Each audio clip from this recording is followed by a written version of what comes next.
নবী সাল্লাল্লাহু আলাইহি সাল্লাম, আমাদের নবী সাল্লাল্লাহু আলাইহি সাল্লামের 4টা মেয়েকে আল্লাহ তাআলা জীবিত রাখছেন। ছেলে দিছেন যেগুলা সব ছোটবেলায় শেষ নিয়ে গেছেন, বাঁচায় রাখছেন শুধু মেয়েগুলাকে। উনি নিজে মেয়েদের বাপ।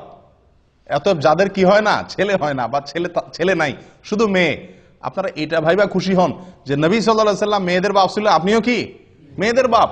কোন কোন সালাফ বলেছেন আল আম্বিয়াউ আবুল বানাত, বেশিরভাগ নবীদেরকে আল্লাহ তাআলা ছেলের চাইতে মেয়ে বেশি দিয়েছেন। আর অভিজ্ঞতাও বলে এই যুগে ছেলেদের চাইতে মেয়েরা বাবা মারে কষ্ট কম দেয়। ছেলেরা বাপ মার মুখ যত বেশি চুনকালি দেয়, মেয়েরা ততটা দেয় না। মেয়েরা যতটা ভালোবাসে বাবা মাকে, ছেলেদের ভালোবাসা ততটা পাওয়া যায় না। মেয়েরা সব সময় স্বামীর সাথে ঝগড়া করে বাপ মার পক্ষ হয়ে, আর ছেলেরা বাপ মার সাথে ঝগড়া করে বউয়ের পক্ষ হয়ে। ঠিক না ঠিক?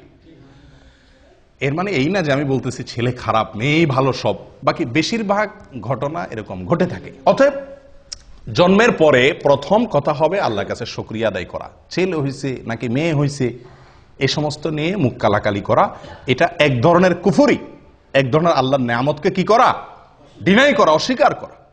এটা উচিত নয়। আল্লাহ তাআলা আমাদেরকে সঠিকটা বোঝার তৌফিক দান করেন। তাহলে 3 নম্বর আমল হলো সন্তান জন্মের সংবাদ শোনার পরে, এটা শুধু অভিভাবকের জন্য না, সকলের জন্য প্রথম কাজ হলো কি করা, শোনার পরে আল্লাহর শুকর আদায় করা।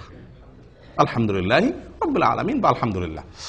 4 নম্বর আমল, নবজাতক শিশু দুনিয়াতে আসার পরে তার কানে আজান দেওয়া। কি দেওয়া? কানে আজান দেওয়া। কানে আজান দেওয়া এটি একটি আমল। কয়জনে আপনাদের শিশুর জন্মের পরে আজান দেওয়ার ব্যবস্থা করছিলেন? এখানে হাত তোলেন তো দেখি। মাশাআল্লাহ। বাহিরে আজান দিল, এটা সঠিক হলো না। কানে আজান দিতে হবে। কানে আজান দেওয়া মানে আবার কি না, কানে মাইক ধরে আজান দেওয়া না। ছোট বাচ্চা তো মারাই যাবে, তাহলে অ্যাক্সিডেন্ট হবে। আজান দেওয়া বলতে কানের আজানের বাক্যগুলো তাকে কেউ ধরলো আপনার কোলে রেখে সামনে, তার কান বরাবর নিয়ে আপনি কি করলেন, আজানের বাক্যগুলা শুনায় দিলেন তাকে। এখানে চিৎকার করে করে জোর করে করে তার কানের কাছে মুখ নিয়ে কি নেওয়া না, আজান দেওয়া না। আজানের বাক্যগুলো তার কানে শুনিয়ে দেওয়া। তাকে প্রথম এই আল্লাহর জমিনে আসার পরে আল্লাহর কালিমা, সালাতের আহ্বান তার কানে পৌঁছে দেওয়া, এবং এর একটা প্রভাব তার জীবনে ফলবে ইনশাআল্লাহ।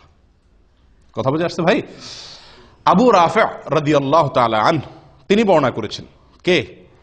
আবু রাফি রাদিয়াল্লাহু তাআলা আনহু তিনি বর্ণনা করেছেন, যেটি মুসনাদে আহমদে এসেছে, সুনানে তিরমিজিতে এসেছে, এবং ইমাম তিরমিজি রাহিমাহুল্লাহ হাদিসটিকে হাসান সহিহ বলে মন্তব্য করেছেন। কি আবু রাফি রাদিয়াল্লাহু তাআলা বলেন, রাআইতু রাসূলুল্লাহ সাল্লাল্লাহু আলাইহি ওয়াসাল্লাম আযানা ফি উযুনিল হাসানি হিনা ওয়ালাদাতু ফাতিমা বিসসালাহ। তিনি বলেন আমি নবী সাল্লাল্লাহু আলাইহি ওয়াসাল্লামকে দেখেছি, আমি নিজে দেখেছি, তিনি ফাতিমা রাদিয়াল্লাহু তাআলা আনহার ছেলে হাসানের জন্মের পরে তার কানে আজান দিয়েছেন। ঠিক নামাজের যে আজান হুবহু সেরকম আজান তিনি তার নাতি হাসান রাদিয়াল্লাহু তাআলার কানে দিয়েছেন। তাহলে এটা একটা আমল পাইলাম কি পাইলাম না? আজান দেওয়া। অনেকে বলেন বাম কানে একামত দেওয়া, ডান কানে আজান দেওয়া, বাম কানে।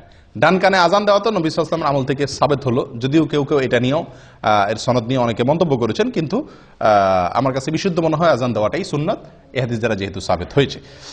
বাম কানে একামত দেওয়া এটা কতটুকু প্রমাণিত?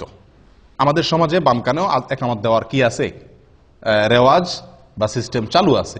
তো এটা একেবারে ভিত্তিহীন না। এক্ষেত্রে 3টা হাদিস পাওয়া যায়। একটা হাদিস যেটা পাওয়া যায় সেটাকে জাল বলেছেন মুহাদ্দিসিন ইকরাম অনেকে, হাদিসটি ভিত্তিহীন। আরেকটাকে জয়ীব বলেছেন, যেটা সুনানে বাইহাকিতে বর্ণিত হয়েছে।